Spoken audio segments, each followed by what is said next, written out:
స్తోత్రం. హల్లెలూయా.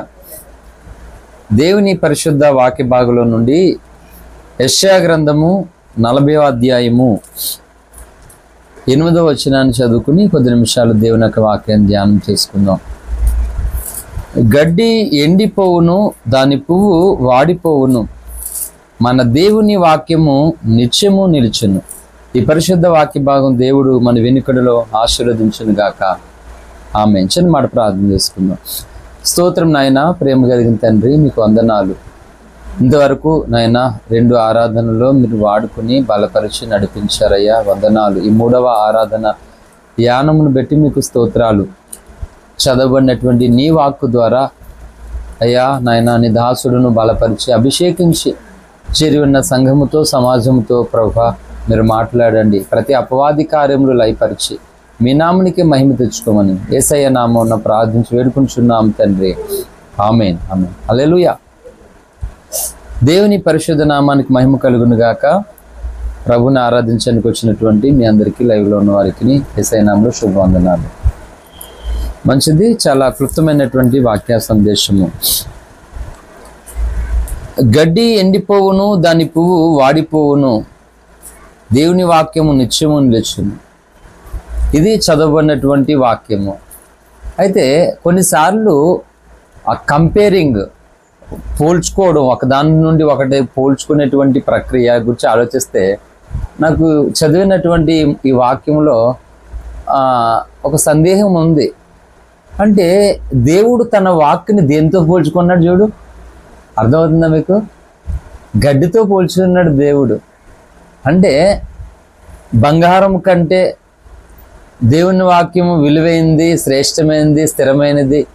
ధనము కంటే, ఈ లోకంలో సౌందర్యం కంటే అంటే బాగుండేది. కానీ ఇక్కడ ఏమంటున్నాడు దేవుడు? గడ్డి ఎండిపోవును, దాని పువ్వు వాడిపోవును, మన దేవుని వాక్యము నిత్యము నిలుచును అని వ్రాయబడి ఉంది. అంటే దేవుని వాక్యమును మాట్లాడుతున్నప్పుడు గడ్డి పరక లాంటిది అక్కడ కనబడుతూ ఉన్నది. ఆ గడ్డి పరకను చూసి దేవుడు అంటున్నాడు. అంటే కంపేరింగ్ అనేది కాదు, కానీ దానితో దేవుని యొక్క వాక్యమును పోల్చుకుంటూ ఇది నిలుస్తుంది, అది వాడిపోతుంది అని అంటున్నాడు దేవుడు. హల్లెలూయా.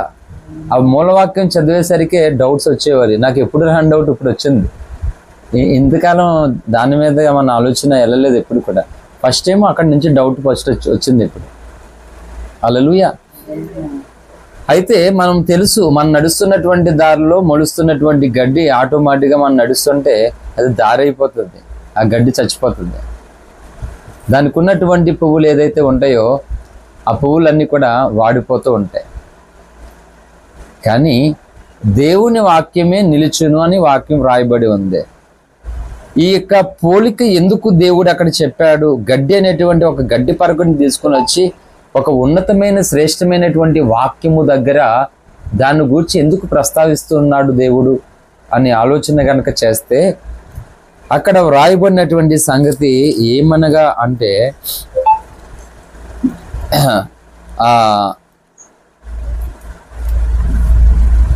6వ వచనం కింది భాగం నుండి చదవండి. 6వ వచనం చదవండి.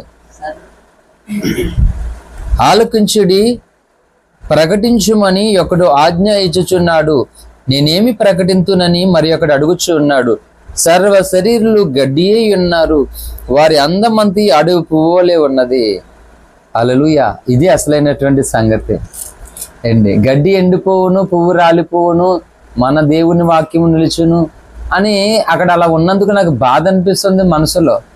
కానీ దేవుని ఉద్దేశము, ఆలోచన ఎలా ఉన్నది అంటే సర్వ శరీరులు అంట. అంటే నేను, నీవు, మనమందరము, ఈ భూమి మీద ఉన్నటువంటి ప్రతి ఒక్కరు అంట ఈ గడ్డిని పోలినటువంటి వారుగా ఉన్నారట. తెల్లగడ్డి, నల్లగడ్డి, ఎర్రగడ్డి, పొట్టిగడ్డి, పొడుగడ్డి, లావుగడ్డి, సన్నగడ్డి. అంతేనా? హల్లెలూయా. చిన్నపిల్లలు చిన్నగడ్డి, ముసలోళ్ళు ముసలిగడ్డి. అంటే ఇక్కడ వయస్సు, రంగు, తారతమ్యాలు కనబడుతున్నాయి, కానీ మొత్తం అందరూ కలిపితే ఈ గడ్డిని పోలిన వారుగా ఉన్నారట. ఆ గడ్డి పువ్వులు లాంటిది ఏం చెప్తున్నాడు దేవుడు? ఈ గడ్డి లాంటి శరీరం కలిగినటువంటి వారి అందమంతా ఈ పువ్వు వల్లే వాడిపోతుందంట. ఇప్పుడు చూడండి, ప్రజలు ఈ వాడిపోయే అందం కోసం ఆరాటపడుతూ ఉన్నారు. రుద్దేసుకుంటున్నారు, మేకప్లు వేసుకుని, కోతులు మూతులు పాము వేసుకున్నట్లుగా శుభ్రంగానే పాము వేసుకుని రకరకాలుగా అందంగా ఉండడం తప్పు కాదు, కానీ అది ఓవర్గా ఉండడం తప్పు. హల్లెలూయా. కాబట్టి అడవి పువ్వులు ఎలాగైతే అవి వాడిపోతున్నాయో ఈ గడ్డి పువ్వులు, అలాగే వారి అందమంతి అంటే సర్వశరీరులు గడ్డిని పోలిన వారిగా ఉన్న వారి అందమంతి కూడా అలాగే వాడిపోతుందంట. ఏంటి దైవజనులు ఫిరిగా రాసినటువంటి ఒక పాట ఉంటుంది. నిన్ను చూచిన కనులతో ఈ లోకమందు ఎవ్వారినైనా కనలేను స్వామి, నిన్ను చూచిన కనులతో ఈ లోకమందు ఎవ్వారినైనా కనలేను స్వామి, నిన్ను చూచుటే నా పరమార్థమంచున కనుద్రోయి నీ మ్రోల మూసేను స్వామి, నిన్ను చూచుటే నా పరమార్థమంచున కనుద్రోయి నీ మ్రోల మూసేను స్వామి, నిన్ను చూచిన కనులతో ఈ లోకమందు ఎవ్వారినైనా కనలేను స్వామి, ఇతరంబులను నేను పరికించు వేళ ప్రతిసారి హృదయం క్షతమాయ స్వామి, ఇతరంబులను నేను పరికించు వేళ ప్రతిసారి హృదయం క్షతమాయ స్వామి, మదిలోని నయనాలు నీ వైపు చూడ, మదిలోని నయనాలు నీ వైపు చూడ, వెదలెల్ల త్రుటిలోన తొలగేను స్వామి, వెదలెల్ల త్రుటిలోన తొలగేను స్వామి, నిన్ను చూచిన కనులతో ఈ లోకమందు ఎవ్వారినైనా కనలేను స్వామి, నిన్ను చూచిన కనులతో ఈ లోకమందు ఎవ్వారినైనా కనలేను స్వామి. హల్లెలూయా. దేవుణ్ణి చూసేటువంటి నేత్రాలతో ఇతరులను చూడగలుగుతామా అంటే, ఆయనను చూసే నేత్రాలు ఇవి. అటువంటి నేత్రాలు ఇప్పుడు చెడుని చూసి సంతోషంగా ఉండగలుగుతాయంటే ఉండలేదు అంటాడు అక్కడ దైవజనుడు. ఇతరంబులను నేను పరికించు వేళ అంటే, ఒకవేళ ఇతరులు నేను అలా చూస్తే ప్రతిసారి నా హృదయంబు క్షత గాయమవుతుంది అట. హల్లెలూయా. మదిలోని నయనాలు నీ వైపు చూడగా అంటే నా ఆత్మీయ నేత్రాలు నీ వైపు చూడగా వెదలల్ల త్రుటి లేను తొలగేను స్వామి. త్రుటిలో కనురెప్పపాట్లు తొలగిపోతుంది అంట ఆ వేదన అంతా కూడా. అంటే దేవుని శాస్త్రంలో, దేవుని ధర్మశాస్త్రంలో ఉన్న గొప్ప సంగతులు, గూఢమైన సంగతులు చూసే కన్నులు, దేవుని యొక్క సౌందర్యాన్ని చూసేటువంటి కన్నులతో ఈ లోక సౌందర్యాన్ని చూస్తూ ఉన్నప్పుడు భక్తునికి గాయమే కలుగుతుందంట, సంతోషం కలగడం లేదు. కాబట్టి మనుషులందరూ గడ్డిని పోలిన వారిగా ఉన్నారు సర్వశరీరులు, వారి అందం అంతా ఏమవుతుందంట, వాడిపోవును అంట. దేవుడు ఉత్తి గడ్డి కోసం చెప్పలేదు అక్కడ మూలవాక్యం. మనుషులైనటువంటి మనము గడ్డి వంటి వారుమని, మన అందచందాలు కూడా ఆ పువ్వులు సాయంత్రానికి వాడిపోనట్లుగా వాడిపోతాయని దేవుడు చెప్తూ, దేవుని వాక్యము, మన దేవుని వాక్యము నిత్యము నిలుచునంట. హల్లెలూయా.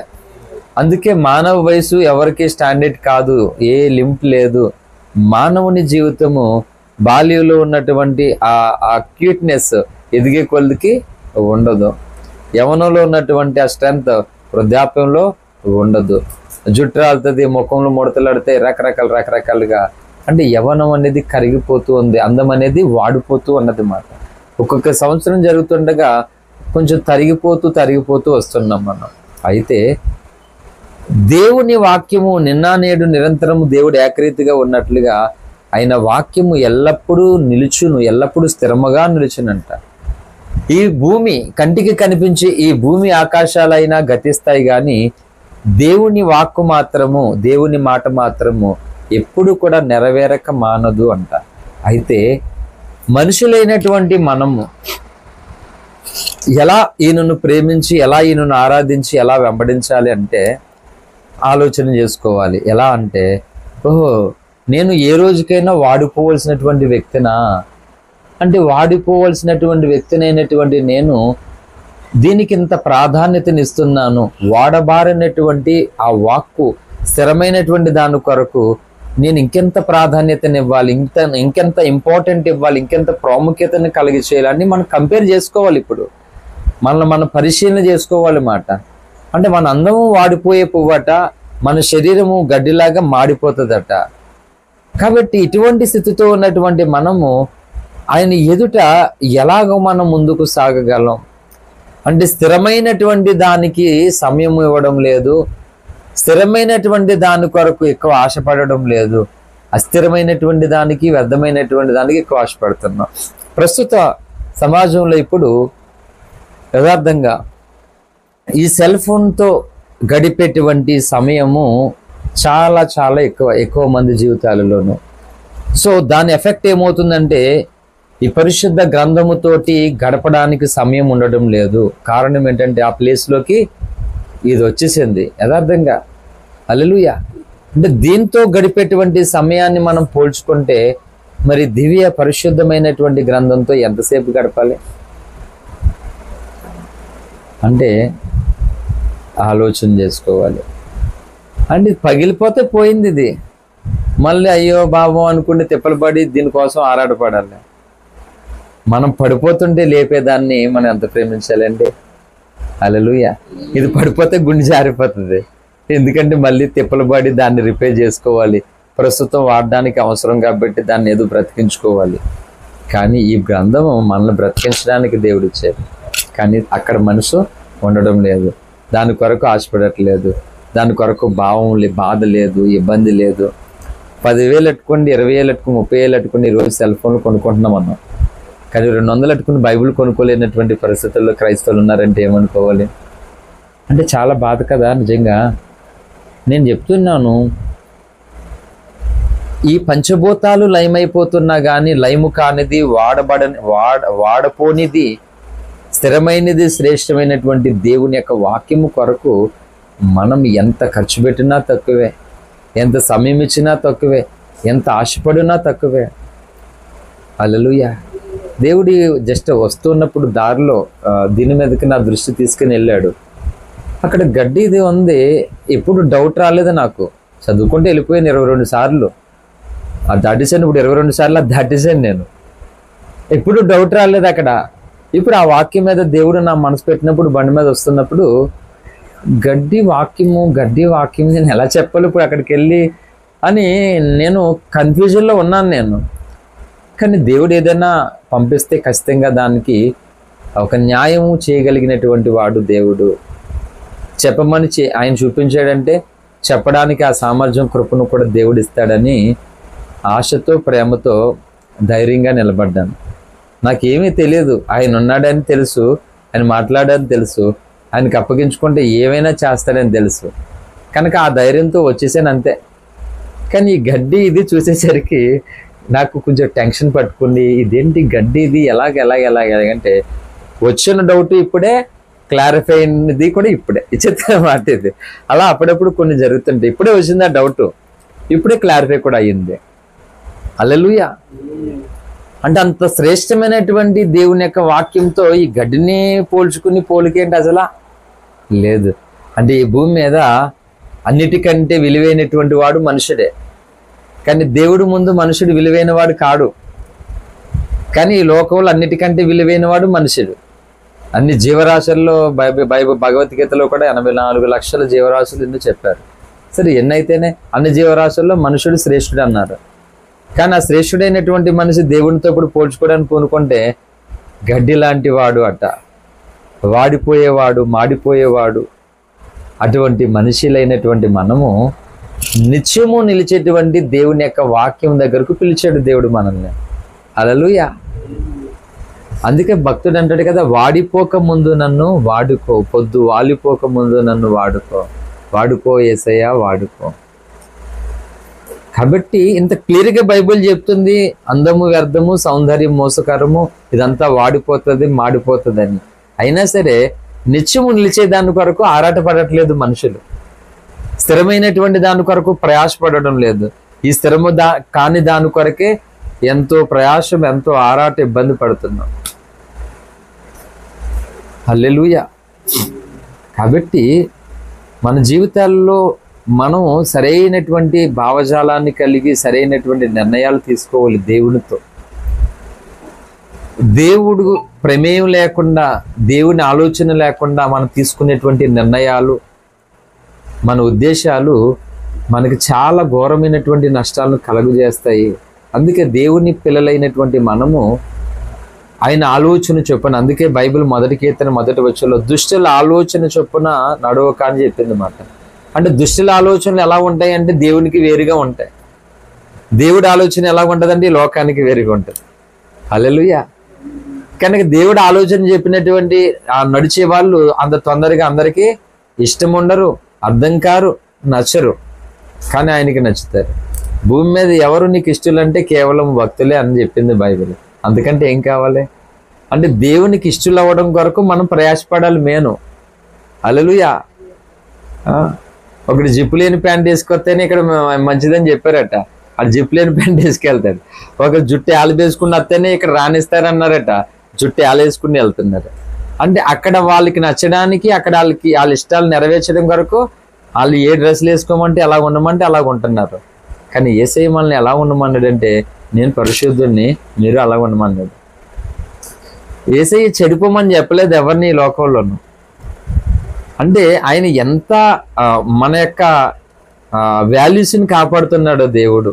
అంటే మన సమాజంలో, సంఘంలో ఉన్న ప్రతి చోట్ల కూడా మన విలువలు అనేటువంటివి చాలా ఉన్నతమైనవి. వాటిని మనం జాగ్రత్తగా కాపాడుకొని, వాటిని గౌరవించుకుని, వాటిని ప్రేమించి, వాటిని మనం ఎల్లప్పుడూ కూడా జాగ్రత్తగా కట్టుకోవాలని దేవుడు చెప్తున్నారు అన్నమాట. అంటే వీటిని కొనసాగించడానికి దేవుడే మనకి కృప చూపించాలి. హల్లెలూయా. కాబట్టి ఎన్నో విలువైనటువంటి సంగతులు నేను టూకీగా ఒకే ఒక ముక్క చెప్పి నేను ముగించేస్తాను ఇక. కనుక సర్వ శరీరులు గడ్డిని పోలినటువంటి వారే ఉన్నప్పటికీ అక్కడ చెప్తుంది 9వ వచనం, సియోను సువార్త ప్రకటించుచున్నదానా, పర్వతము ఎక్కుము, ఎరుషలేము సువార్త ప్రకటించుదానా, బలముగా ప్రకటించుము, భయపడక ప్రకటింపు, ఇదిగో మీ దేవుడు అని యోధా పట్టణములకు ప్రకటించుము.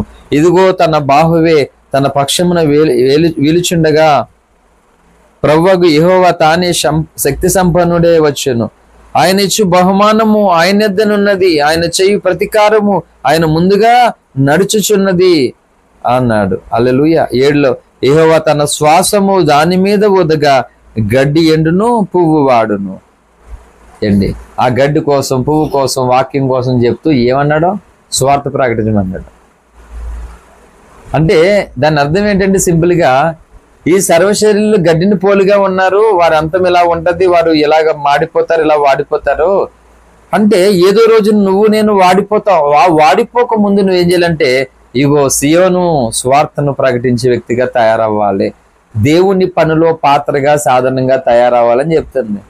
ఇంకా భక్తులందరూ కూడా వాడిపోయారు. అంటే ఈ శరీరం ఉడికిపోయింది, బలం ఉడికిపోయింది, వారి వయసు అయిపోయింది. ఒక్కొక్క భక్తులు అలాగా, మొన్న హ్యారీ గోమ్స్ గారు, కోయంబత్తూరు సేవకు, దాదాపు 2008 అనుకుంటా, మెక్లారిన్ గ్రౌండ్లో పాస్టర్ గారు, దాస్పా గారు ఆయనతో ప్రార్థన చేయించడానికి తీసుకువెళ్ళారు నన్ను, హ్యారీ గోమ్స్ గారు. మొన్న ఆయన చనిపోయారు. చెప్తున్నాను అంటే అయిపోయింది, వయసు అయిపోతూ ఉన్నది, రకరకాలుగా ఈ లోకాన్ని విడిచిపెట్టి వెళ్ళిపోసినటువంటి వారు. కానీ మనం వెళ్ళిపోక మునుపు ఏం చేయాలట, ఈ స్వార్థను అంటే దేవుని గూర్చినటువంటి వార్తలను మనం ప్రకటించేటువంటి ఆ పనిని చేయాలట. హల్లెలూయా. ఆ పని చేసుకున్నాం అనుకో, అది దాన్ని పెట్టంట ఇక్కడ మనం వాడిపోయినా మాడిపోయినా కానీ ఒకరోజు ఆ చేసినటువంటి పనికి తగిన బహుమానము. అందుకే సువార్త ప్రకటించుచున్నదానా అన్నాడు. సువార్త ప్రకటించు అని పాదములు ఎంతో సుందరములంట, ఎంతో ఇంతానికి అది ఎంతో సుందరం. అంటే అక్కడ అంత గొప్ప బహుమానం ఘనత ఉన్నది.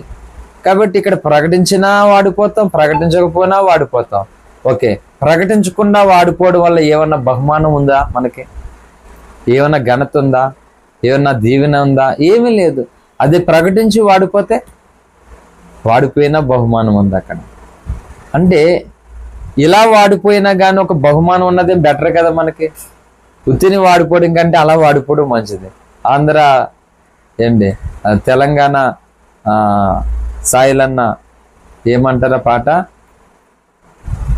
తుప్పు అరిగిపోవడం కంటే, తుప్పు ఎత్తుకుపోవడం కంటే అరిగిపోవడం మేలు అన్నాడు ఆయన పాటల్లో. దేవుని కొరకు మనము తుప్పెక్కిపోవడం కంటే అరిగిపోవాలట.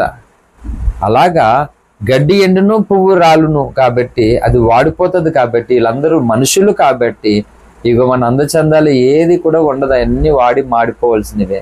కనుక అంత ముందుగా ఉన్నతమైనటువంటి దేవుని పిలుపును, దేవుని బహుమానాన్ని మనం పొందుకోవడానికి ఆయన పనిలో మన సాధనాలుగా తయారవ్వాలి. అది దేవుడు కోరుకుంటూ ఉన్నాడు. ఎందుకంటే ఆయన వాక్యం అంట నిత్యము నిలుస్తుంది. భక్తుడు అంటాడు, నిత్యము నిలిచేది నీ ప్రేమే యేసయ్యా, నిలకడగా ఉండేది నీ మాటే యేసయ్యా. నిత్యము నిలిచేది నీ మాటే యేసయ్యా, నిలకడగా ఉండేది నీ మాటే యేసయ్యా. నాతో ఉండేది నీ స్నేహం యేసయ్యా, నాలో ఉండేది నీ పాటే యేసయ్యా. నాతో ఉండేది నీ స్నేహం యేసయ్యా, నాలో ఉండేది నీ పాటే యేసయ్యా. నిత్యం నిలిచేది నీ ప్రేమే యేసయ్యా, నిలకడగా ఉండేది నీ మాటే యేసయ్యా. మంటి పురుగునైనా నన్ను ఎన్నుకుంటివి, విలువలేని నా బ్రతుకునకు ప్రేమ పంచినావు. మంటి పురుగునైనా నన్ను ఎన్నుకుంటివి, విలువలేని నా బ్రతుకునకు ప్రేమ పంచినావు. నీకెవరు సాటే రావయ్యా, నీకంటే లోకంలో గనులెవరే యేసయ్యా. నీకెవరు సాటే రారయ్యా, నీకంటే లోకంలో గనులెవరే యేసయ్యా. నిత్యము నిలిచేది నీ ప్రేమే యేసయ్యా, నిలకడగా ఉండేది నీ మాటే యేసయ్యా.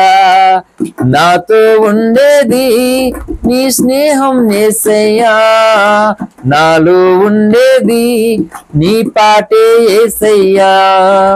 నాతో ఉండేది నీ స్నేహం యేసయ్యా, నాలో ఉండేది నీ పాటే యేసయ్యా. నిత్యం నిలిచేది నీ ప్రేమే యేసయ్యా, నిలకడగా ఉండేది నీ మాటే యేసయ్యా. హల్లెలూయా. కానీ ఈరోజు మనుషులు వాడిపోయే దాని కొరకు, ఆరిపోయేటువంటి దాని కొరకు పరుగులు తీసి సమయాన్ని పెట్టి జీవితాలు నాశనం చేసుకుంటున్నారు. కానీ నిత్యము నిలిచిపోయేటువంటి దేవుని యొక్క వాక్యము కొరకు దాహం కలిగిన వాళ్ళు చాలా కొద్దిమంది ఉన్నారు. హల్లెలూయా. ఆ కొద్ది మందిలో మనం ఉండాలి. దేవుని యొక్క నామమును ప్రకటించడం కొరకు, దేవుని ఉద్దేశాలు నెరవేరడం కొరకు దాహము కొని, భారము కలిగి, ఆకలి కొని ఉండాలన్నమాట. మిగిలినటువంటిదంతా కూడా అందుకే చెప్పేశాడు సామెతలు 30 అధ్యాయంలో, అందము వ్యర్థం సౌందర్యం మోసకరమని. హల్లెలూయా. అంతా అయిపోయింది, ఏమీ లేదు. ఎవరు అనుకున్నా ఏదనుకున్నా అంతా అయిపోయింది ఇక్కడే. కానీ మనం చిన్నపిల్లవారిగా ఉన్నా, యవనస్తులుగా ఉన్నా, వృద్ధులుగా ఉన్నా ఆయన మాట నిత్యము నిలుస్తుంది. అది మనకు తోడుగా ఉంటుందట. హల్లెలూయా. ఏంటి, బాల్యములో అమ్మ, కొంచెం యవనంలో నాన్న, తర్వాత వివాహ సమయంలో భార్య, వృద్ధాప్యలో చేతికర్ర. హల్లెలూయా. అంటే మన జీవితాల్లో స్టాండర్డ్ ఏమి లేదు. ఒక్కొక్కటి మారిపోతున్నాయి మన జీవితంలోనూ. చూసారా, కానీ మారినటువంటి దేవుని ప్రేమ మనకి అందిస్తున్నాడు దేవుడు. హల్లెలూయా. మనలోని ప్రతిదీ మారిపోతుంది, మనం పట్టుకున్న ప్రతిదీ కూడా. కనుక అదంతా కూడా ఎండిపోతుంది, వాడిపోతుంది, మాడిపోతుంది, ఆవిరైపోతుంది. కానీ దేవుడు అనేటువంటి ఆ అంశ, దేవుడు ఏర్పాటు చేసుకున్నటువంటి తన నగరు, తన ప్రణాళిక అనేటువంటిది స్థిరమైనది, శ్రేష్టమైనదంట. అది మనం పొందుకోవాలని దేవుడు చెప్తున్నాడు. దాని మీద దృష్టి పెట్టాలని, దాని కొరకు మనం కష్టపడాలని, దాని కొరకు ప్రయాసపడాలని, దాన్ని ఎలాగైనా మనం పొందుకోవాలని ఇక్కడ వాక్యం చెప్తున్నాడు. హల్లెలూయా. నేను ఎప్పుడు కూడా ఈ వాక్యము ఇది ఇలా చెప్పాలి, ఇది ఇలా చెప్పాలి, ఇలా క్యాలిక్యులేషన్ ఏమి ఉండదు. ప్రభువాన్ని ఆయన వైపు చూడడం, ఆయన మూలవాక్య అంశాన్ని ప్రేరేపిస్తాడు, చూపెడతాడు. సో దానికి పేరు పెట్టవలసినటువంటి విధానం బట్టి ఇగో ఇది పేరు దీనికి అని చెప్తా. ఆ తర్వాత లోపల కంటెంట్ ఏముందో తెలియదు నాకు, అది చెప్పే వరకు తెలియదు. ఆ స్థలంలోకి వచ్చి మాట్లాడే కొద్దికి లోపల ఉన్నటువంటి ఎంతసేపు అని తెలియదు నాకు. నేను అనుకుంటాను కనీసం ఒక అరగంట సేపు అయినా చెప్పకపోతే బాగోదు, ఒక గంట సేపు చెప్పకపోయినా బాగోదని. కానీ అక్కడ అనుకున్నట్లుగా ఏముండదు నాకు. ఆయన అనుకున్నది అక్కడ జరుగుతూ ఉంటుంది అన్నమాట.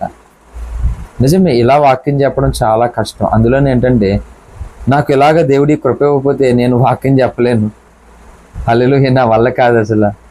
ఏంటి, వారంలో తక్కువ ప్రసంగాలు 7 ప్రసంగాలు, వారంలో రోజులే 7. ఏంటి, బుధవారం కర్మీ ప్రార్థన, గురువారం ఆల్నైట్ ప్రార్థన, శుక్రవారం ఉపవాస ప్రార్థన, వారంలో ఆదివారానికి 3 చోట్ల 4 ప్రసంగాలు. అంటే ఇంకా బయట కూడుకులు కాకుండా ఓన్లీ సంఘ కూడుకులే వారంలో 7 ప్రసంగాలు. ఎక్కడ ఎత్తుకొని నేను ఎక్కడ చేయను, ఎలా వస్తే నా వల్ల కాదు. అంటే ఇంట్లో నీళ్ళు ఉంటే భోజనం తిన్నా తినకపోయినా నీళ్ళు తీసుకుని తాగినట్లుగా దేవుడు ఎంత కృపించాడు మాట నాకు. దానికి నేను చాలా రుణస్తున్నా ఆయనకి ఎల్లప్పుడు కూడా. హల్లెలూయా. నిజం, ఈ అపారమైనటువంటి ఉన్నతమైనటువంటి ఒక ప్రేమ గని, ప్రేమ మూట మాట. ఏంటి, వేపను ఎక్కడ తాకినా అలాగే ఉంటుంది, తీపుని ఎక్కడ తాకినా అలాగే ఉంటుంది. కొంచెం తక్కువ తింటే కొద్ది చప్పగానే, కొంచెం ఎక్కువ తింటే స్వీట్గా ఉంటుంది స్వీట్. కారం ఎంత తిన్నా కారమే, అంత తిన్నా కారమే. హల్లెలూయా. అంటే దాని రుచి ఎలా ఉంది అలా ఉంటుంది. అలా ప్రేమ మూట అయినటువంటి యేసయ్యను ఎక్కడ తాకినా ఎక్కడ పట్టుకున్నటువంటి ఆ ప్రేమ దార ఊరుతూ ఉంటుంది అన్నమాట. అరే కొంచెం పట్టుకున్నాం ఇలా తేని, ఏదో బాగుందరా తీయగాని మళ్ళీ పెట్టుకున్నా, బాగుంది, దెబ్బతో ఒకేళ్ళిపోయి ఇప్పుడు పిల్లడి చెయ్యని తెలిపోతుంది. ఆడు ఒక చెయ్యి వెళ్ళిపోయి 2 చేతులు వచ్చేస్తాయి, చివరికి నోరు కూడా ఎట్టేస్తాడు అనమాట. అలాగే యేసయ్య ప్రేమ దాంట్లో ఊరిపోవాలి మనం మొత్తానికి. హల్లెలూయా. రిసీవ్ చేసుకోవాలి మాట, మొత్తం అంతా కూడా మనం రిసీవ్ చేసుకోవాలి. కాబట్టి అంత మనం ఎండిపోతాం, ఈ లోకంతో పాటు మనము కూడా లయమైపోతాం. భూమి ఆకాశాలు గతించిపోతే మనము గతిస్తాం. కానీ నిలిచేటువంటిది దేవుని యొక్క వాక్యము. అయితే ఎందుకు చెప్తున్నానంటే నొక్కి ఈ స్థిరము, ఈ నిత్యత్వము, ఈ నిత్యము నిలిచేటువంటి ఆయన వాక్యముకు ఎవరైతే కనెక్ట్ అవుతారో, ఎవరైతే లోబడతారో, ఎవరైతే విధేయులవుతారో వాళ్ళు కూడా నిత్యం నిలుస్తారని అర్థం. హల్లెలూయా. ఆ మొక్క చెప్పడానికి ఎంతసేపు చెప్పాను. అదే మొక్క డైరెక్ట్గా చెప్పచ్చు, కానీ ఏం అర్థం కాదు. అప్పుడు చెప్పిన నాకే ఏం చెప్పాను తెలియదు, విన్నా నీకు ఏమన్నావో కూడా తెలియదు. లైవ్లో చూసిన వాళ్ళు కూడా ఎందుకరా కర్మకాలు వచ్చేవారు అనుకుంటా. హల్లెలూయా. కాబట్టి ఎందుకు ఆయన అలా గడ్డిని ఎంత చూపించి ఆయన పోల్చుకున్నాడు అనంటే, నా ప్రజలారా ఈ అందము, ఈ సౌందర్యము, ఈ శరీరము, యవ్వనం కూడా పాడైపోతుంది, వాడిపోతుంది. నేనే, నా మాటే నిత్యము నిలిచేది. ఈ భూమి మీద ఏమీ నిత్యము నిలిచేది కాదు. ఎవరైతే ఈ నిత్యము నిలుస్తున్న నా యందు నిలిచి ఉంటారో, నా యందు లోబడి ఉంటారో, నాకు అంటికట్టబడతారో, అదే యోహాను సువార్త 15లో నెరవేరబడింది. ఎవరు నా యందు నిలిచి ఉండునో, నేను ఎవరి యందు నిలిచి ఉండునో వారు బహుగా ఫలించురు అని. హల్లెలూయా. కాబట్టి నిత్యము నిలిచేటువంటి దేవునిని మనం పట్టుకున్నాం అనుకో, మనం యుగయుగాలు పరలోక రాజ్యంలో నిత్యం నిలుస్తాం. ఆయనను విడిచిపెడితే ఇగో యుగయుగాలు 6 అగ్ని గ్రంథంలో నిత్యము మారుతారు అక్కడ. హల్లెలూయా. కాబట్టి గడ్డి లాంటి మన జీవితాలు ఇంత అల్పమైనవి, ఇంత బలహీనమైనవి. కాబట్టి దీనికోసం ఎవరు అహంభావాలు కలిగి ఉండొద్దు. దీనికోసం ఎవరు కూడా ఈర్ష్య అసూయలకు త్రావివ్వద్దు. అంతా చెడిపోతుంది, అంతా పాడైపోతాం. కనుక నిలిచేవాడు ఆయన పంపించిన వాక్యము. ఆ వాక్యాన్ని కట్టి మనం అంటికట్టబడి ఆ వాక్యం పట్ల స్థిరమైన సమర్పణ తీర్మానంతో ఉంటే, ఇగో ఈ శరీరం ఒక రోజు వాడిపోయినా కానీ ఈ శరీరంలో దేవుడు పెట్టినటువంటి ఆ ఆత్మ యువేగాలు నిత్యము ఆయన సన్నిధిలో నిలిచే ఉంటది. అలాంటి భక్తి సాధన ఈ భూమి మీద చేస్తూ నిత్యము నిలిచేటువంటి దేవుని కొరకు మనం బ్రతుకుదాం. ఆయన కొరకు మన జీవితాలు అప్పగించుకుందాం. అటువంటి కృప పరిశుద్ధాత్మ దేవుడు మనందరికీ లైవ్ లో దేవుని యొక్క వాక్యం వింటున్న వారికి అనుగ్రహించును గాక. ఆమేన్, ఆమేన్. ప్రార్థన చేసుకుందాం. కన్నులు మూసుకునండి, ప్రార్థనలో ఏకీవించండి.